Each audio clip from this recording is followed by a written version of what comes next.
મુક્તો સત્સંગના 3 પ્રકાર છે. એક ચીલાચાલુ સત્સંગ, પ્રાથમિક સત્સંગ, જેને કાર્ય સત્સંગ કહેવાય છે.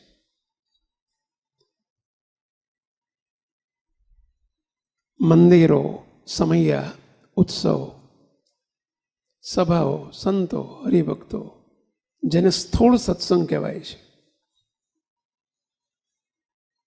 આહ્નિકનો સત્સંગ, તપ, તીર્થ, વ્રત, ત્યાગ, સાધનનો સત્સંગ, એ પ્રાથમિક સત્સંગ છે. એથી આગળ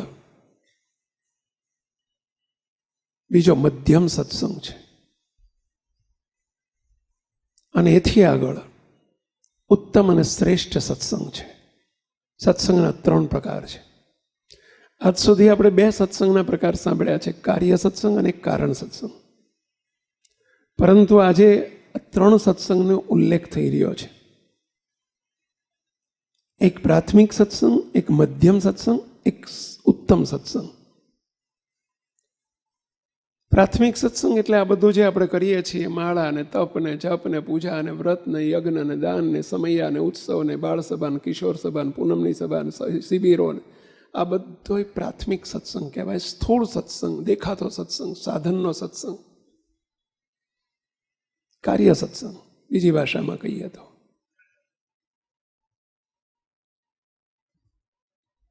એથી પર એક સત્સંગનો ઉલ્લેખ કર્યો છે, મહારાજે એનો ઉલ્લેખ કર્યો છે. જરા મહારાજના જ શબ્દોથી આપણે જરા એના ઉલ્લેખને શ્રવણ કરીએ. શ્રીજી મહારાજના જ શબ્દો છે. આ મનગળંત વાત નથી. શ્રીજી મહારાજના દિવ્ય મુખારવિંદમાંથી નીકળેલા દિવ્ય શબ્દો છે, અમૃત વચનો છે. સ્વામિનારાયણ હરે પછી શ્રીજી મહારાજે મુનિ પ્રત્યે પ્રશ્ન પૂછ્યો. આ મધ્યમ સત્સંગનો ઉલ્લેખ મહારાજે મધ્યના 54માં વચનામૃતમાં કર્યો છે. શું કહે છે? અષ્ટાંગ યોગ, અષ્ટાંગ યોગ, જેમાં બધું આવી ગયું. યમ, નિયમ, આસન, પ્રાણાયામ, પ્રત્યાહાર, ધ્યાન, ધારણા, સમાધિ, આ બધું આપણે નિયમો પાડીએ, બધું આવી ગયું. સાંખ્ય,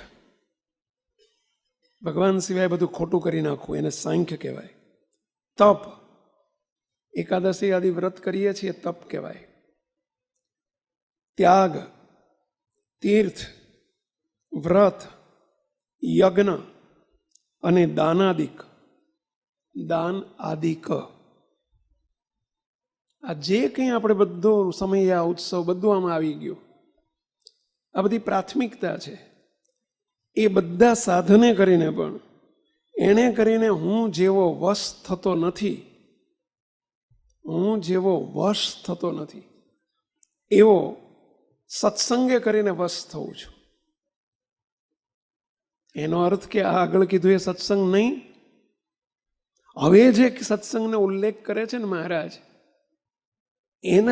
એનાથી જેવો વશ થવું છું, એવો આ જે તપ, તીર્થ, વ્રત, યજ્ઞ, દાન આદિકે કરીને જે સત્સંગ કરે છે, એના જેવો મધ્યમ સત્સંગ જે આગળ અહીં હવે ઉલ્લેખ કરે છે મહારાજ, એવો હું આનાથી જેવો વશ થઉં છું, એવો આ કનિષ્ઠ સાધનોથી વશ થતો નથી, એવું મહારાજ કહે છે. વશ થવું એટલે આપણી ભાષામાં રાજી થવું. હું એનાથી જેવો રાજી થઉં છું, એવો આ સમય, ઉત્સવ, મંદિરો, તપ, જપ, વ્રત, યજ્ઞ, દાન, એનાથી હું રાજી થતો નથી. શાનાથી? હવે મહારાજ આગળ સત્સંગનો જે ઉલ્લેખ કરે છે, એટલે આના કરતા તમે જે અત્યારે સત્સંગ કરો છો, પૂજા પાઠ બીજું ત્રીજું કરો છો, પૂર્ણ નથી. એના કરતા એક સ્ટેપ મહારાજ કે આગળ છે, જેનો ઉલ્લેખ આ મધ્યના 54માં વચનામૃતમાં મહારાજે કર્યો છે. શું કર્યો છે? આવો જે સત્સંગ માટે સર્વ સાધન કરતા સત્સંગ અધિક થયો. કયો સત્સંગ? આગળ ઉલ્લેખ છે એનો.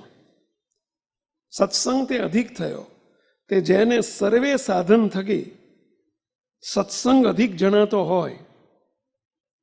સત્સંગનો ઉલ્લેખ સમજો. અહીં આવીને બેઠા છીએ, સત્સંગ પ્રાથમિક સત્સંગ છે. સમાગમ કરવો, કથા વાર્તા સાંભળવી, કીર્તન ધૂન કરવા, ભજન ભક્તિ કરવી, નિયમ પાળવા, આ બધો જ સત્સંગ.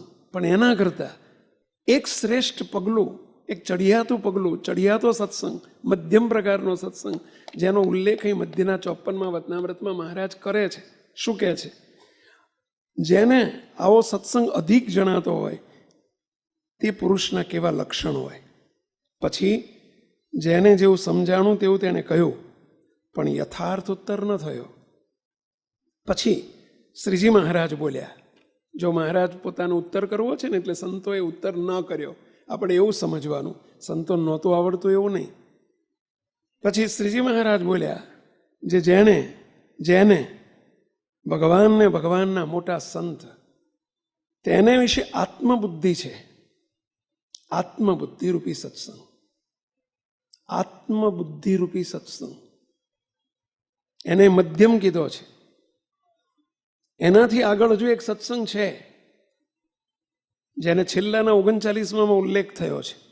સત એવો જે આત્મા, એની સત એવા જે પરમાત્મા સાથે રોમ રોમ પણ એકતા, જેને કહેવાય અનાદિમુક્તની સ્થિતિ.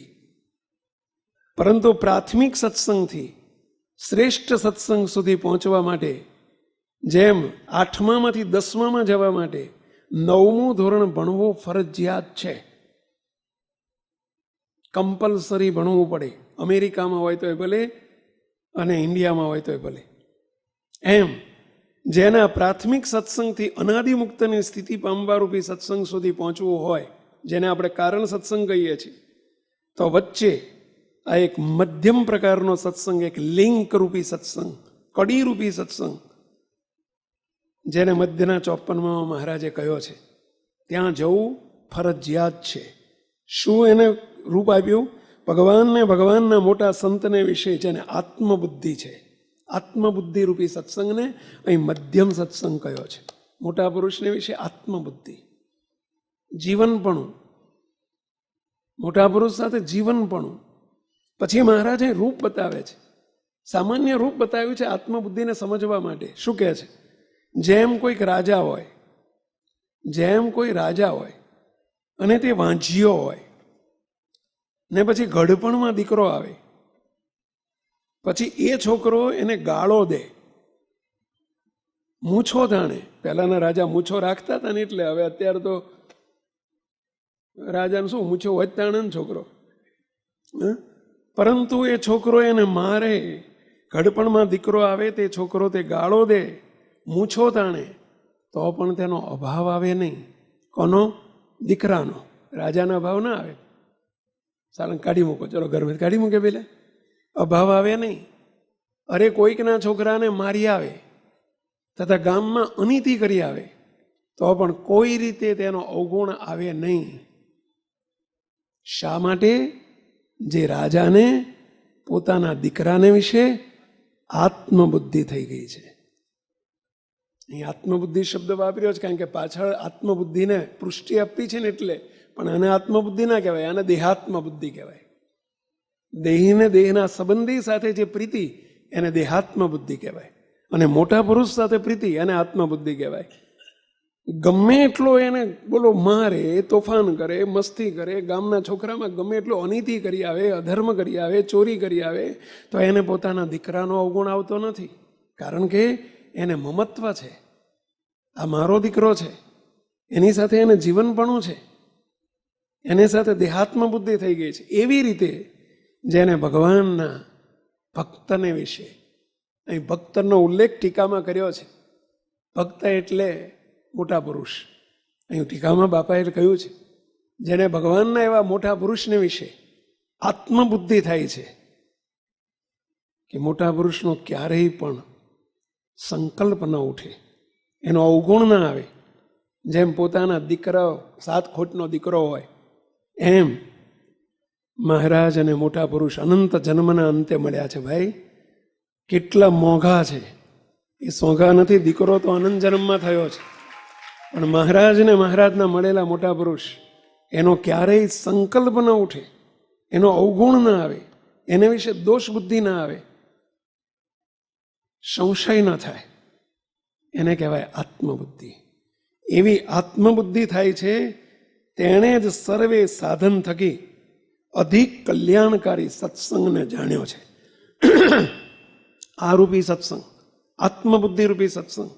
મહારાજ કે જેને પ્રાથમિક સત્સંગમાંથી અનાદિમુક્તની સ્થિતિ સુધી પામવું હોય, જવું હોય, એણે આત્મબુદ્ધિ રૂપી સત્સંગ વચ્ચે લિંક રૂપી સત્સંગ, કડી રૂપી સત્સંગ ફરજિયાત છે, ફરજિયાત છે, ફરજિયાત છે.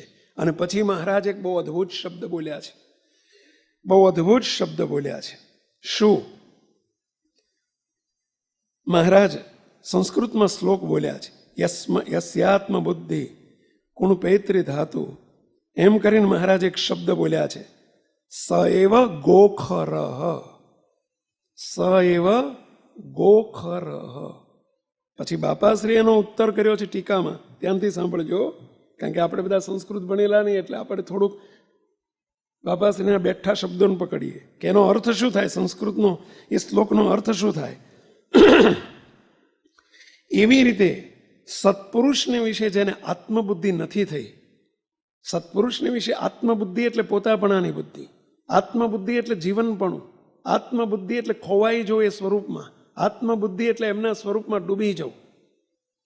એવી જેને મોટા પુરુષ સાથે આત્મબુદ્ધિ નથી થઈ, વચનામૃતની ટીકામાં બાપા બોલ્યા છો, એવી રીતે સત્પુરુષને વિશે જેને આત્મબુદ્ધિ નથી, તે તો ગો કહેતા બળદ અને ખર કહેતા ગર્દર્ભ તુલ્ય છે. ગો ખરઃ, ગો કહેતા બળદ આખલો, અને ખર, ખર એટલે ગધેડો, ગર્દભ એટલે ગધેડો. જેને મોટા પુરુષને આવો સત્સંગ મળ્યો, જેને આવા મોટા પુરુષ મળ્યા, અને જેને મોટા પુરુષ સાથે આત્મબુદ્ધિ નથી, એને મહારાજે કેવી ઉપમા આપી છે? શ્રીજી મહારાજની આપેલી ઉપમા છો, સ એવ ગોખરઃ. એ બળદ અને ખર કહેતા ગધેડા તુલ્ય છે. જો આવો યોગ મળ્યો ને મહારાજને મોટા પુરુષ સાથે આત્મબુદ્ધિ ન કરી શક્યો તો